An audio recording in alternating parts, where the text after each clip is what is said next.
Good morning, folks. It's Thursday. Welcome to the Better Business Workshop Live. How are you doing? I hope you're all well. How are you getting on with those business bounce back loan applications? I'm hearing so many different things from so many different people. It seems to be fairly clear now that the banks are all following different processes. Some banks are responding incredibly quickly and getting it done really fast. Other banks are being very, very slow. And fairly clear that they're all kind of going about this in slightly different ways and definitely at a different pace. Anyway, let me know your thoughts. Great to see you. Today's topic is 4 steps to realizing your aspirations. So yesterday we talked a lot about fear and the acronym FEAR, false expectations appearing real. So taking that a step further forward then, if we have some, how do we correct that? How do we change our false expectations and turn them into correct expectations? And I'm joined today by my colleague from Action Coach with Mark Miller. Hey, Mark, how are you doing today? Morning. How you going? Yeah, I've heard nothing from my bank, Mark. I filled in the form. It took me 2 minutes. I screwed it up, as I said yesterday. So I was fixing stuff for 3 hours, but I've not heard. So yeah, no, it seems to be working in different ways for different people. Anyway, let's talk about how we can set some good expectations. All right, Mark? Absolutely. So kind of thinking about this from a kind of a glass half full mindset. Let's get some slides up. 4 steps to realizing your aspirations. What are your thoughts?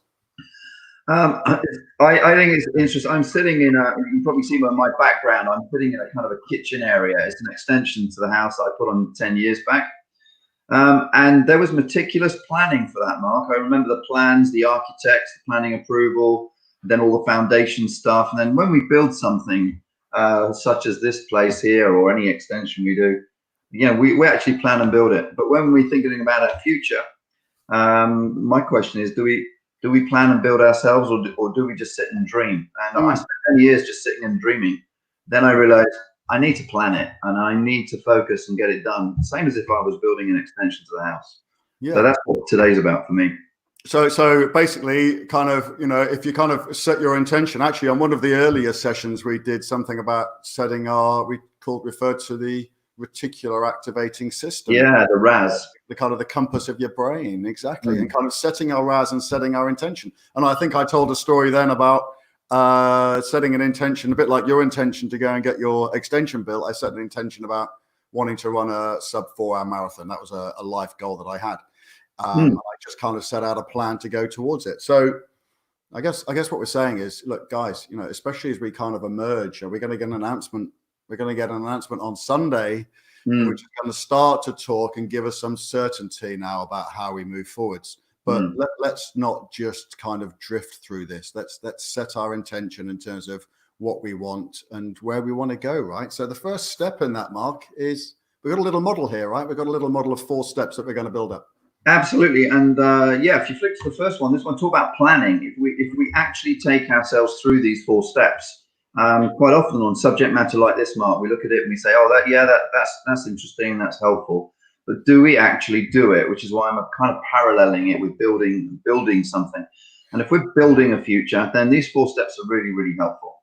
And the first one is this idealization step, and that's set some time aside, and this is diary time. It may only be 10 minutes or 20 minutes, but set some diary time aside to think about your ideal, to actually think it and write it down. Some people like drawing it. I don't know if are you a drawer? I kind of draw a diagram of the way I want my future to look. Actually, funny you should say that. I'm a very left brain. We talked about left brain, right brain earlier as well. So I'm very logical, very processed. So drawing and creative's not my side. But Mark, so how do you visualize it? What do you do? Well, it's on average once a year I do this. So it's not a regular thing. Or it's regular, it's not very frequent. And just kind of draw out the kind of way I would like my life to look in 10 years time. And look at me now, you can tell that I'm above 30 years old. And I want another 20 years of active life. So there's certain things I want to do. So I write them down and write them in words and I draw them down. It's a very short exercise, but it's pushing my mind to think in 10 years, not next week and not survival. Because once we've got that 10-year goal, then we can pull back and say, well, what have I got to do today to begin to get there? Something we need to be doing as people, because we can get into habits of just dealing with the day. So idealization is thinking long-term and thinking ideal. And so be bold about it. Be really courageous about it. So by ideal, we mean, how do we want things to be? How do we, for me, Mark, it's the word lifestyle. Yeah. You know, I used to watch Dragon's Den a fair bit, and people who had a kind of lower income were criticized because it was a lifestyle business, not a real business. I actually disagree. I think if you're running a multi-million business, it's still your chosen lifestyle, right? Absolutely. So my point is, what lifestyle do you want in 10 years? That's it. Real simple question. It could be mega money. It could be travel. It could be flexibility, independence. But describe it. Otherwise, the plan won't happen. Okay. So idealization, then stretch your mind, folks. Be really, really clear. You know, what is your ideal? What do you want life to look like in a long-term period? What do you want life to look like in, let's say, 10 years' time? Okay. So, Mark, let's assume we got that bit right. What's the next bit? Your next one is visualization. Now, I've used a little trick on my own mind, and I use this quite regularly. I guess 6 or 7 times a year. Maybe I'm traveling and thinking about it, and I think, okay, if I won the lottery today, if I got the 40 million euros today, what would I do? Yeah. And I have a little game in my mind, a little fantasy. I give my mates a lot of stuff. I give my family a lot of stuff, charity work. I do a lot of selfish stuff as well, to be honest. Yeah. You know, I buy this, I buy that. I travel, go there, and I describe in my mind what I would do if I won the lottery. I'm beginning to visualize it, and then I say to myself, yeah, if it was in the car with me, you think I've gone nuts. But I say to myself, well, you haven't won the lottery, so how are you still going to get these things? And that is, I have now visualized the life I really want if I was money and time free. And once I've visualized it, then what I can begin to do is to begin to plan it. So sorry, Mark. I was going to say, so kind of, so another example, elite athletes do this a lot, right? And we hear about it all the time. So elite athletes, as part of kind of, it's not just in terms of the physical preparation when they're going to major championships, they also have the mental preparation as well. And they visualize themselves on that winner's rostrum, right? And they assume that that's going to happen. It's a given. Yeah. Their mindset is that that's going to happen, and they visualize that. So kind of believing that, you know, whatever our ideal was in step 1, visualization is all about believing that that's going to happen, and mentally visualizing what that's going to look like, and doing it on a daily basis. Yeah, and what strikes me, I've learned over the years, is that we're visualizing anyway. You know, we visualize tough times ahead. We visualize problems. We are doing it all the time anyway. So it's not something new. We just need to put really positive stuff into our visualizations. Yep. Good. All right. Hey, folks, I can see there's a few people on. Please like and share this if this is kind of sparking something in your imagination. And tell us where you are. We'd love to know where you're watching from as well. So just back to this visualization, Mark, you know, something interesting around this that I picked up is that our subconscious can't differentiate between what's real and what isn't. That's true. If you are visualizing that your life is where you want it to be, then your subconscious doesn't know that. So you just got to keep telling yourself, and you know, you have a much better chance. You know, many elite athletes visualize themselves on that top step, and they make it happen, right? And then our idealization, right, and our visualization, right? What's next?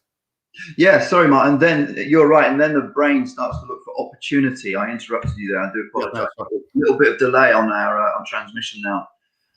So next is verbalization. Now we're getting a bit more specific. What we're doing is we're describing and repeating to ourselves what it is that we want as frequently as is necessary for us. Some people do it daily, Mark. Some people have mantras daily. They write statements out about themselves and they repeat them to themselves. That works for some people. Other people, a diagram. Other people just thinking about it. But the point is to actually talk to yourself. I do that in the car because I can't get arrested talking to myself. But in terms of describing to myself that these things are the things that I want to aim at, this kind of lifestyle is what I want to aim at, and build an emotion and a passion. All of the psychologists are now saying if you link emotion and thinking together, you've then got the power to do it. And that's what verbalization does. You're talking about it and feeling it at the same time. So some people call these affirmations, right? So some examples might be, so what you might want to do is to list some I am statements. So maybe 10, 20 I am statements. And as you said, for some people, it can become a bit of a mantra. So, I am strong, I am powerful, I am confident, I am dynamic, I am likable, I am friendly, whatever you want them to be. Right. Then you have those affirmations, right? Those positive affirmations, and you recite themselves.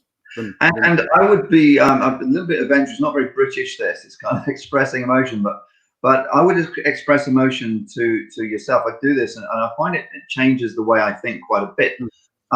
Actually, if you're excited about something you might want to do, let's say you want to go to China, or you want to own a second home in Spain or Norway or somewhere. Rather than saying I want to own a home in Norway, you just say I am so excited about this home that I'm going to own in Norway. And as you describe to yourself your excitement and your emotions about it, it actually becomes a very embedded goal. And psychologists would say putting the emotion and the thinking together changes our mind. It really is powerful. So step 4 there, Mark. So we got the IVV. Yeah. Step 4 is the M, right? So these are our IVVMs. So step 4 is materialization, right? So kind of built around the concept that the seeds that you plant will manifest themselves. I'll give you a hint that I've used for myself. It's kind of self-blackmail. That really helps me a lot. What I do is I say to people what I'm going to end up doing. I'm going to end up in Norway, or for example, I'm going to end up traveling to China in those 2 examples. And I actually start to materialize it by saying to myself, promising it to myself, and then saying to people that I can trust, that's what I'm aiming at. It becomes material because now I think, oh my goodness, they know about it now. I'm beginning to make it real. I'm planting some seeds there to manifest into the future. Sorry, Mark. Today we keep talking across each other. My apologies, and apologies to the folks that are watching. So the way that I heard this described, which is, I think you described it to me, is what you think you are. Which is a kind of a really nice kind of way of summing it up, right? So it's about actually kind of acting on and kind of, or I think another way I heard it was fake it till you make it.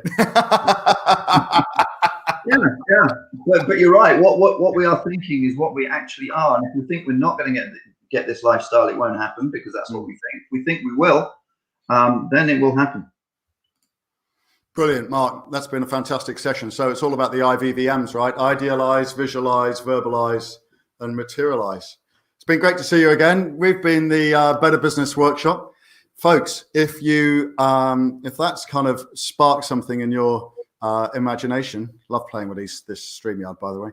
If that's kind of sparked something and you want to get in touch, then there's a ton of great content. We're here every day from 8 a.m. and you can get more content from our Facebook groups. We've got a couple of really thriving groups now on social media. There's the Facebook one and the LinkedIn one. You can find them both under the Better Business Workshop, and we'd love to see you there. Come and contribute. If you'd like to have a session with Mark or I or one of the other members of the team, then book yourself in for a hot seat with us. You can do that by going to our Calendly. So go to calendly.com/Action Coach Milton Keynes. And there's also a ton of stuff over on the YouTube channel and on the website as well. And you can find those by searching for Action Coach Milton Keynes. Right, let's go back to Mark. Where are you? Let's have a look. Found you. It's been brilliant to see you. Folks, please help us to get this message out to the local business community. They really need help and support right now. Mark, it's been brilliant to see you today. Thank you so much. Wishing you a great day. I hope you get some news from your bank today. And we'll look forward to seeing you again. Actually, we won't see you tomorrow because it's a bank holiday. Okay.